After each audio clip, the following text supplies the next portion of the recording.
Hello everyone, my name is Leon Wu. For today's video, we're going to be talking about pronoun shifting. So, in grammar, I believe that you guys would learn about pronouns, right? Pronouns are super important. They stand as the adjective, they stand as the object, they stand as the subject, they stand in almost every sentence that we use. If we don't have a pronoun in our sentence, we will probably feel something's missing, right?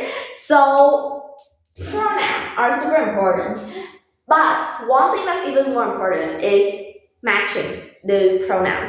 Imagine at first you mentioned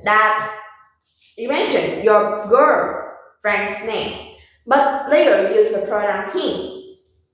That's weird, right? So pronoun shifts are super important. And how to ensure that your pronoun shifts are correct, we're going to be talking about that today. So first, you have to detect what subject are you talking to. Let's consider our first example. If students study hard, you will get a high score. Okay, at first, these pronoun shifts are super hard to detect, and they're super easy to be missed. But if you guys look clear, you guys will for sure notice the problem here, right? You guys will see that at first the subject is students. So what is students to be considered here? Students is a group of people, probably has from 2 to more, and they have and they're mainly students, and usually they don't contain you as a speaker, right? So that is students. So later here, you see another subject, which is you.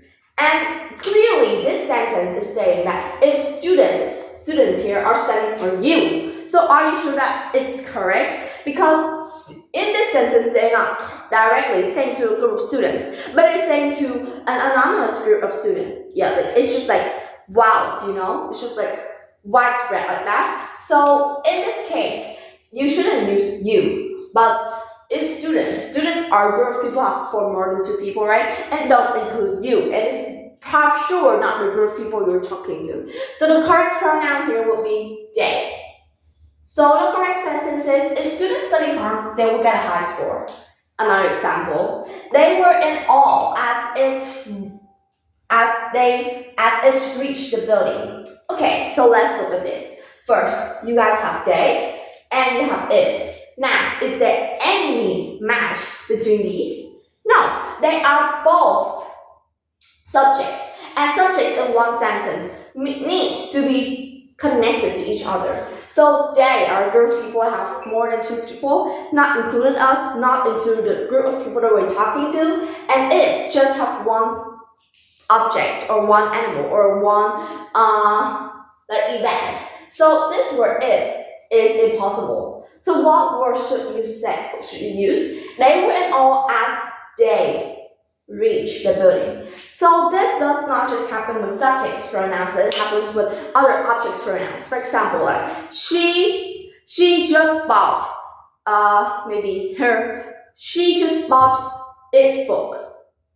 Is that even logical? That sentence should be, she just bought her book. Okay, that sounds a lot more better, right? Or even to relative or reflexive pronouns, like he looks back at themselves.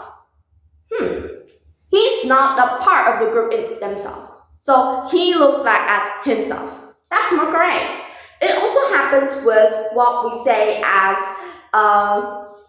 possessive adjectives or possessive pronouns. For example, my book is hers. For sure not, right? My book is mine. That will be more possible. So pronoun shifts are super important. Pronouns themselves are super important. So by ensuring that your choice of pronouns are correct, it will make your grammar a lot more better. Thank you for listening. Goodbye.